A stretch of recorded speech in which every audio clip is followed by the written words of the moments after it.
امت نے بڑی غلطی کی ہے کہ عمل کے ٹھیک ہونے کو صرف کتاب پر ڈال دیا ہے۔ حضور اکرم صلی اللہ علیہ وسلم اس امت کے معلم ہیں، آپ نے اپنے مسجد میں آنے والے کی نماز کو خود دیکھا اور بار بار حکم لگایا، جا نماز پڑھ، تجھے نماز نہیں پڑھی، جا نماز پڑھ، تجھے نماز نہیں پڑھی۔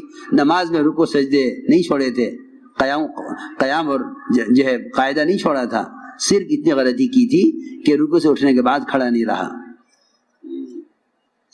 دو سجدوں کے درمیان اطمینان سے نہیں بیٹھ سکا۔ اسی لیے حضرت عائشہ، حضرت معاذ بن جبل اور متعدد صحابہ کا اور بہت سے ائمہ کا مذہب یہ ہے کہ جو نماز جلدی جلدی پڑھے گا اس کی نماز ادا نہیں ہوگی، اس کو نماز دوبارہ لوٹانی پڑے گی۔ اس لیے میں تاکید سے عرض کر رہا، کیونکہ جتنا نقصان اسباب کا ہوتا ہے، جتنے کارخانے بند ہوتے ہیں، جتنی دکانیں چل چل کر کنگال ہو جاتی ہیں اور بند ہو جاتی ہیں، میں سمجھتا ہوں خدا کی قسم سب سے بڑی بد دعا نماز کی اسباب کو لگتی ہے۔ نماز تو خود کہہ رہی ہے کہ بد دعا کرتی ہے نماز اس نمازی کے لیے جو اس کے رکوع سجدوں کو بگاڑ کر جاتا ہے، اور لوگ عام طور سے نماز کو بگاڑتے ہیں اسباب کے لیے کہ وہ گاہک دکان پہ انتظار کر رہا ہے، مجھے فوراً جانا ہے، سنت چھوڑ کر جائے گا یہ بگاڑ کر جائے گا۔ یہ نماز بد دعا کرے گی نمازی کے لیے۔ اسی طرح روایت میں ہے، اے اللہ تو اس کو اس طرح برباد کر جیسے اس نے مجھے برباد کیا ہے۔ میں سمجھتا ہوں کہ باوجود نماز پڑھنے کے جو کاروبار میں نقصان ہوتے ہیں، وہ نماز کی بد دعا سب سے پہلے کاروبار کو لگتی ہے۔ جو نماز کو چھوڑ ہی دے گا دکان کے لیے، اس کی دکان کو تو کیا بد دعا لگے گی نماز کی، جو نماز پڑھنے والے کی بد دعا لگ رہی ہے دکان کو، کیونکہ نماز صحیح طریقے سے ادا نہیں کی۔ جب اللہ کے راستے میں جب نکلیں گے تو کیونکہ اسباب ساتھ نہیں، بیوی بچے ساتھ نہیں، گھر کے تقاضے ساتھ نہیں، یہ موقع ہے، بہترین موقع، یہاں اپنے آپ کو صحیح نماز کا عادی بناؤ۔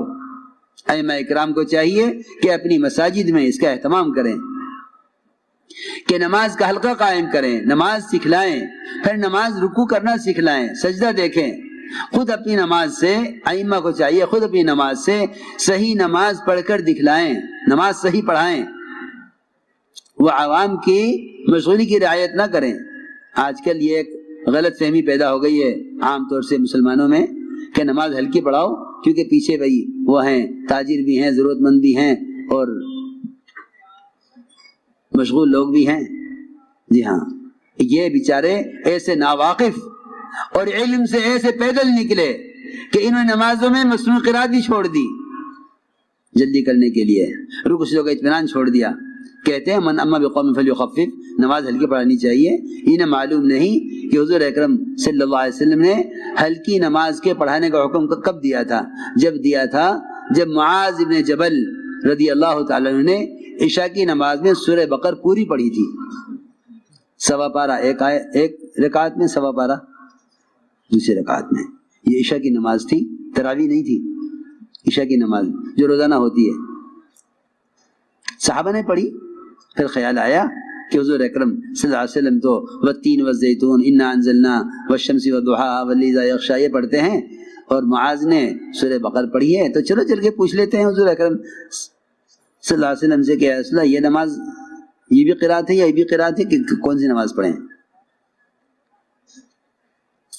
اس وقت آپ نے فرمایا تھا اے معاذ اتنی لمبی نماز اگر تم پڑھاؤ گے تو لوگ نماز سے اکتا جائیں گے۔ آج کچھ سورہ بقر پڑھے گا تو ہم بھی کہیں گے کہ بھائی نماز ہلکی کرے، یہ تو نہیں کہ امام ہی رکوع سجدوں سے کھیلیں۔ کتنی عجیب بات ہے، امام کی کوشش یہ نہیں رہی کہ مقتدی ایسی نماز پر آ جائیں، بلکہ مقتدی کی کوشش یہ ہے کہ امام ہماری چاہت کی نماز پڑھائے۔ اللہ مجھے معاف فرمائے، عوام میں نماز کا شوق نہیں۔ اگر کوئی اطمینان سے نماز پڑھاتا ہے تو عوام سمجھتے ہیں کہ نماز یہ صحیح نہیں پڑھا رہا ہے، کیونکہ انہیں صحیح نماز کا خود علم نہیں ہے، مقتدی ناراض ہوتے امام سے۔ اس لیے کہہ رہا ہوں تبلیغ میں نکلنا کوئی چلہ پورا کرنے کے لیے نہیں، بلکہ اپنے اسباب اپنے مشاغل سے نکلے اس لیے ہیں تاکہ مستقل عمل کے ماحول میں رہ کر عمل سے مناسبت پیدا کریں۔ لمبی لمبی نمازیں پڑھنے کی مشق کرو، سجدے میں سر رکھو اس یقین کے ساتھ کہ میرا سر رحمان کے قدموں کے درمیان رکھا ہوا ہے۔ تم بیوی کے سر میں گود میں سر رکھ کے لیٹے ہوئے ہو، کوئی آ جائے کتنی ناگواری ہوگی، کتنی ناگواری ہوگی کہ میں بیوی کی گود میں سر رکھ کے لیٹا ہوں، سکون سے لیٹا تھا، کوئی دروازہ کھٹکھٹا دے کیسا غصہ آئے گا، کیسی ناگواری ہوگی، یہ کیا وقت ہے آنے کا، یہ کون آ گیا اس وقت۔ اگر سجدے میں یقین کرو کہ میرا سر اللہ کے قدموں کے درمیان میں رکھا ہوا ہے تو جی چاہے گا اٹھانے کو، کیونکہ یقین ہی نہیں ہے۔ خبر نہیں امام صاحب کتنی مرتبہ سبحان ربی الاعلیٰ پڑھ رہے، اتنی دیر میں تو 2 سجدے ہو جاتے۔ نماز سے مناسبت نہیں رہی، نماز سے مناسبت ختم ہو گئی ہے۔ اس مناسبت کے پیدا کرنے کے لیے اللہ کے راستے میں نکالا جاتا ہے کہ نکلو اپنے مشاغل سے، اپنے اسباب سے، اپنی کمائی کے نقشوں سے نکلو باہر، باہر نکل کر مشق کرو صحیح نماز کی۔ اس طرح لمبے لمبے رکوع سجدے کرنے کا اپنے آپ کو عادی بناؤ۔ نفس کو کچلنا پڑے گا، اور نفس کے کچلنے کا سب سے زیادہ مؤثر عمل وہ رات کا قیام اور تہجد ہے۔ ہم جماعتوں میں نکلتے ہیں، میں نے کل بھی کہا مشورے والوں سے، میں نے کبھی دل چاہتا ہے کہ ہمارا سارا اجتماع گاہ رات کو فجر کی اذان سے گھنٹہ بھر پہلے ایسی ہو جیسا دیکھنے والے سمجھے شاید مغرب کی نماز ہو رہی ہے، عشاء کی نماز ہو رہی، ایسے رات کو تہجد پڑھیں سب۔ ایسا تہجد کا منظر دیکھا، ہندا جیسی سنگ دل عورت حمزہ کا کلیجہ چبایا، اس منظر کو دیکھ کر ابو سفیان سے کہا ابو سفیان ایک طرف ہٹ جا، میں نے تو اسلام قبول کر لیا، رات کا صحابہ کی تہجد کا منظر جو میں نے دیکھا تو نے نہیں دیکھا۔ یہ تھا اصل کام۔ یہ صحابہ اس طرح اپنے آپ کو خروج کے زمانے میں اس طرح مقام پر رہتے ہوئے تہائی رات مسجد کے لیے ایک حصہ مسجد کو دیتے تھے۔ وہاں یہ نہیں کہ مسجد میں تالا لگا تو نماز ہو چکی، خدا اس زمانے میں مسجد میں تالے لگتے اس لیے ہیں کہ مسلمان کو نماز کے علاوہ مسجد کو وقت دینے کا علم ہی نہیں ہے، اسے معلوم ہی نہیں کہ نماز مسجد کا ایک ضمنی عمل ہے۔ اصل مسجد کا عمل تعلیم کے حلقے تھے، مسائل کا سیکھنا تھا، ایمان یقین کے حلقوں میں بیٹھنا تھا، اس درمیان نماز کھڑی ہو جاتی تھی تو وعدوں کے یقین سے نماز پڑھتے تھے، مسائل کے دھیان سے نماز پڑھتے تھے۔ اس زمانے میں مسجد صرف نماز کے لیے رہ گئی ہے، یہی وجہ ہے کہ نماز پر جہالت غالب ہے، اور اکثر وقت مسجد اکثر وقت بند رہتی ہے۔ اگر کوئی تقاضا پیش آ جائے، کوئی مسافر گزرنے لگے تو اسے مسجد میں نماز کی جگہ نہیں ملتی کہ وہ تالا بند ہے کہ نماز ہو چکی جاؤ۔ حالانکہ ابن عباس فرماتے ہیں نماز ہو چکے فانتشروا فی الارض وابتغوا من فضل اللہ، نماز کے بعد پھیل جاؤ مسجد میں علم کے حلقوں میں۔ ابن عباس یہ فرماتے ہیں کہ اس سے طلب علم مراد ہے، طلب رزق مراد نہیں ہے۔ میں تو اللہ سے دعائیں کرتا رہتا ہوں، کہتا رہتا ہوں کاش یہ ہمارے سال لگائے ہوئے بجائے اس کے کہ اگر کسی مدرسے میں تقرری ملے تو پڑھاویں ورنہ تجارت کر لیں، کتنی نکمے پن کی بات ہے۔ اللہ نے تمہیں علم دیا ہے، تم مسجدوں میں علم کے حلقے قائم کر لو، محلے کے لوگ آویں، تم سے مسائل پوچھیں، تم سے نماز سیکھیں، تم سے اپنے گھریلو مسائل آ کے تم سے پوچھیں۔ یوں دل چاہے کہ ہر مسجد مدرسہ بن جاوے، یہ دل چاہے ہر مسجد مدرسہ بن جاوے۔ اتنے علماء فارغین ہیں، اگر ہر عالم معلم بن جاوے تو امت سے جہالت ختم ہو جاوے، جیسے ہر مالدار زکوٰۃ دینے والا بن جاوے تو امت سے فقر ختم ہو جاوے۔ مگر یوں سوچتے ہیں کوئی ہم سے پڑھنے کے لیے آئے گا تو سوچ لیں گے، کوئی ہمیں پڑھانے کے لیے بلائے گا تو پڑھا دیں گے۔ حالانکہ یہ انبیاء کے وارث تھے، ان کے پاس علم اللہ کی طرف سے امت کی امانت ہے، اس امت تک پہنچانا علماء کے ذمہ ہے۔ یہ تو نہیں کوئی گاہک آئے گا تو دکان کھول لیں گے، تم دکان کھولو گے تو گاہک آئے گا۔ تم علم کا حلقہ قائم تو کرو مسجدوں میں، تم علم کا حلقہ قائم کر کے بیٹھو گے، اللہ تعالیٰ نے جن کے لیے ہدایت مقدر کی ہے اللہ انہیں بھیجیں گے تمہاری طرف۔ اس طرح مسجدوں میں تو میں نے عرض کیا کہ اللہ کے راستے میں نکل کر رات کے قیام اور تہجد کا خوب اہتمام کیجو، خوب اہتمام کیجو۔ تہجد 1 سال صحابہ پر فرض رہی، 1 سال ایک سال کے بعد اللہ نے تہجد کو نفل کیا ہے، ورنہ ایک سال تک صحابہ نے تہجد کی نماز بطور فرض کے ادا کی ہے، جس طرح فجر، ظہر، عصر، مغرب، عشاء ادا کی جاتی ہے۔ ایک سال فرض رہی، جب صحابہ عادی ہو گئے اس کے، پھر اللہ نے اس کو نفل کیا۔ آپ صلی اللہ علیہ وسلم تھکے ہوئے ہوتے تھے، صحابی نے اپنے چہرے کو دیکھ کر کہا آج تو آپ بڑے تھکے ہوئے معلوم ہو رہے ہیں۔ فرمایا میں نے اس بیماری کے ساتھ رات لمبی 7 سورتیں پڑھی ہیں قرآن کی، لیکن ہمارے کام کرنے والوں میں تہجد کا اہتمام نہیں ہے، تہجد کا اہتمام نہیں ہے۔ دیکھیں لمبے مشورے ہو گئے، تہجد چھوٹ گئی، تھک گئے، بلکہ اب تو ایسے بے عقل لوگ ہیں کہتے ہیں کہ یہ کام بڑا افضل ہے، یہ تو تہجد ہے، یہ تو نفل ہے۔ کیسی بے عقلی کی بات، کیسی بے عقلی کی بات ہے، کیسی بے عقلی کی سوچ ہے۔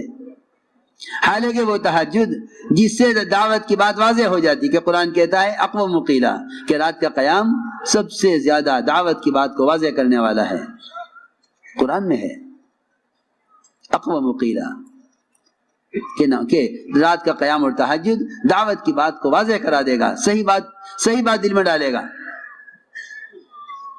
اور یہ فرمایا آگے ان لک فی النہار سبحا طویلا، کہ دن بھر دعوت کے کارناموں میں، دعوت کے تقاضوں میں اللہ کی مدد آپ کے ساتھ ہوگی اگر آپ رات کے قیام کا اہتمام کریں۔ اور سب سے زیادہ نفس کو کچلنے والا عمل ہے رات کا قیام۔ فرمایا اشد وطئا، کہ نفس کچلا جاتا ہے رات کے قیام سے۔ تو اس لیے تہجد کا خوب اہتمام کریں، تہجد کو اپنا معمول بنا لیں، اس میں رزق کی وسعتیں ہیں۔ تم جا کے اگر یہ نہیں کرو گے تو خدا کی قسم رزق کی وسعتیں سود میں دیکھو گے، جھوٹ میں دیکھو گے، جا کے حکام سے اپنے لیے سود یا قرض کے مطالبے کرو گے۔ اگر رات کے تہجد اور قیام سے اور رات کو سونے سے پہلے سورہ واقعہ پڑھ کر اللہ سے کہ خزانہ تعلق قائم نہ کیا تو پھر تمہیں غیروں کی خوشامد کرنی پڑے گی حرام اسباب لینے کے لیے، اللہ کی خوشامد کرنی چھوڑ دو گے حلال اسباب لینے کے لیے۔ اپنے رخ کو بدلو، طبیعتوں کو بدلو، نکلو اس اسباب کی زنجیروں سے، آؤ اعمال کی حقیقت کی طرف، آؤ اعمال کی حقیقت کی طرف، اپنے آپ کو تہجد کا عادی بناؤ۔ اس طرح ہمیں رات کے قیام کا اہتمام کرنا ہے۔ عمل کی قیمت دلوں میں اترے گی جب تعلیم حلقوں میں جم کر بیٹھیں، جب تعلیم حلقوں میں جم کر بیٹھیں گے تو پھر عمل کی حقیقت دلوں میں اترے گی۔ یہاں بازار میں جم کر بیٹھا ہوا ہے، آج ایک چیز خریدی، 4 مہینے کے بعد خریدے گا، کہے گا کہ کیوں 100 روپے بڑھ گئے، پچھلی دفعہ لی تھی 200 روپے کی تھی، اب 300 ہی کیوں دے رہے ہو؟ اسے 4 مہینے کے 200 روپے کی قیمت چیز کی یاد ہے، لیکن اسے ظہر کی نماز میں صبح کی تعلیم کی حدیث یاد نہیں ہے۔ اس کو صبح کی تعلیم میں کی حدیث ظہر کی نماز میں یاد نہیں ہے کہ صبح تعلیم میں نماز سے متعلق کیا حدیث سنی تھی، اسے نہیں معلوم، اسے نہیں معلوم۔ بازار میں بیٹھتے ہیں چوکنا ہو کر، تعلیم کا میں بیٹھتے ہیں غافل ہو کر، نہیں معلوم۔ اعمال میں احتساب پیدا کرنے کے لیے تعلیم کے حلقے ہیں، صبح شام تعلیم کے حلقے ہیں، اور تعلیم کے حلقے ہی ایمان کے حلقے ہیں کہ اللہ کے وعدوں کا یقین دلوں میں تازہ ہو۔ یہ تعلیم کا مقصد تھا۔ اس لیے جتنی جماعت اللہ کے راستے میں نکل رہی ہیں یہ صبح کی تعلیم میں 3 عمل کریں گی۔ پہلا عمل کتابی تعلیم، جس میں منتخب احادیث ہی پڑھی جائے گی۔ صبح کی تعلیم میں منتخب احادیث سے تعلیم ہو۔ سب سے پہلے قرآن کی تفسیر کے حلقے، اس کے بعد منتخب احادیث سے تعلیم، پھر 6 نمبر کا مذاکرہ انہی احادیث کی روشنی میں۔ 6 نمبر کا مذاکرہ ہمیشہ منتخب احادیث کی روشنی میں کرو، اس لیے کہ 6 نمبر سے متعلق حضرت نے حدیثیں جمع کی ہیں اسی کام کے لیے، تاکہ امت سمجھے کہ یہ 6 نمبر کیا ہیں۔ یہ 6 نمبر کیا ہے؟ نمبر نہیں ہے، یہ صفات ہیں۔ ان صفات کی کمی کا احساس پیدا ہوگا جب ان 6 صفات کو ان احادیث کی روشنی میں بیان کیا جائے گا۔ ایمان کسے کہتے ہیں؟ کمال والی نماز کیا ہے؟ علم اور ذکر کی حقیقت کیا ہے؟ حضور اکرم صلی اللہ علیہ وسلم نے اپنی احادیث سے ان صفات کی حقیقت بتلائی ہے۔ ہم اگر ان صفات کو بیان کریں گے تو ہمارے اندر ان صفات کے پیدا کرنے کا فکر پیدا ہوگا۔ میرا ایمان تو ایسا نہیں، میری نماز تو ایسی نہیں ہے، ہائے میں تو سمجھ رہا تھا کہ کالج اسکول میں پڑھنا بھی علم ہے، آج پتہ چلا کہ نہیں، علم وہ ہے جو اللہ کی ذات سے نکل کر آیا ہے اور محمد صلی اللہ علیہ وسلم کے طریقے سے آیا ہے۔ وہ علم ہے. ورنہ امت اس زمانے میں بڑی جہالتیں پڑی ہوئی ہے، سمجھتی ہے کہ اسکول کالج کا علم یہی علم ہے. نہیں، خدا کی قسم یہ سب کا سب جہل ہے، سب کا سب جہل ہے. انسانی تجربات کو جہل کہا جاتا ہے اور انبیاء کا لائے ہوئے علم کو علم کہا جاتا ہے. جو ہم سے اللہ چاہتے ہیں محمد صلی اللہ علیہ وسلم کے طریقے پر، وہ علم ہے. جو ہم سے مخلوق چاہتی ہے کائنات کے اسباب اور کائنات کی شکلوں میں، وہ فنون ہیں. علم اور فن کا یہ فرق ہے. اس لیے چاہیے کہ علم حاصل کریں اور علم الہی کو ہی علم سمجھیں. غیروں نے مسلمانوں کو اس جہالت میں جھونکا ہے، غیروں نے مسلمانوں کو اس جہالت میں جھونکا ہے کہ انہوں نے اپنا علم، اپنا جہل پڑھانے کے لیے کہا مسلمانوں یہ بھی علم ہے، یہ بھی علم ہے. مجھے ملے ایک ڈاکٹر صاحب کہ جی میں چین جا رہا. کیوں؟ کہ ڈاکٹری پڑھنے کے لیے. اچھا. پوچھا میں نے، مجھے تو خبر تھی نہیں کیا ہے. میں نے کہا کہ یہاں نہیں ہوتی ڈاکٹری. اوہو، ایسی جہالت، ایسی جہالت، ایسی جہالت، ایسی جہالت. کہنے لگے میں نے حدیث میں پڑھا تھا کہ علم سیکھنے کی چین جانا پڑے تو چین جاؤ. ایسے جاہل، ایسے جاہل. علم سیکھنے کی چین جانا پڑے تو چین جاؤ، ایسے جاہل. میں نے کہا کہ اچھا تم مجھے سورہ فاتحہ سناتے جاؤ. واللہ اس نے مجھ سے یہ کہا میں نے سورہ فاتحہ نہیں سیکھی. دیکھ لو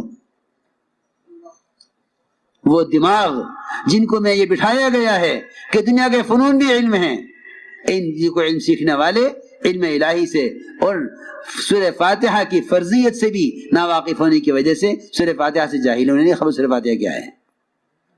45 سال کا نوجوان سورہ فاتحہ نہیں جانتا، کیونکہ اس کو غیروں نے یہ سمجھایا ہے کہ صرف قرآن حدیث علم نہیں ہے، یہ بھی علم ہے. اور اس زمانے میں بہت سے پڑھے لکھے ایسے ہیں جو مسلمانوں کو یہ سمجھا کر فنون کی طرف لاتے ہیں کہ صرف قرآن حدیث علم نہیں، یہ بھی علم ہے. اور یہی وجہ ہے. میں تو کل ایک صاحب سے پوچھنے لگا، بتانے لگے کہ جی یہاں 26 کالج ہیں. میں نے کہا 26 کالج ہیں، مدرسے کتنے ہیں آپ کے علاقے میں؟ کہ 2 مدرسے ہیں. میں نے کہا کتنے غم کی بات ہے. 2 کالج ہوتے، 26 مدرسے ہوتے دین کے، تب تو کوئی بات تھی. میں سمجھ گیا کہ تم راجستھان والوں کو دنیا کما کر غیروں کی طرح دنیا کی زندگی بنا کر اس میں تمہیں کامیابی نظر آتی ہے، آخرت سامنے نہیں ہے. آخرت سامنے ہوتی تو 2 کالج ہوتے، 26 مدرسے ہوتے. کیوں نہیں ہر علاقے میں مدرسہ قائم کرتے؟ کیوں نہیں یہ متخرجین علماء یہ ہر جگہ علم کے مراکز قائم کرتے؟ کیوں نہیں تم ہر مسجد کو مدرسہ بناتے؟ 26 کالج 2 مدرسے.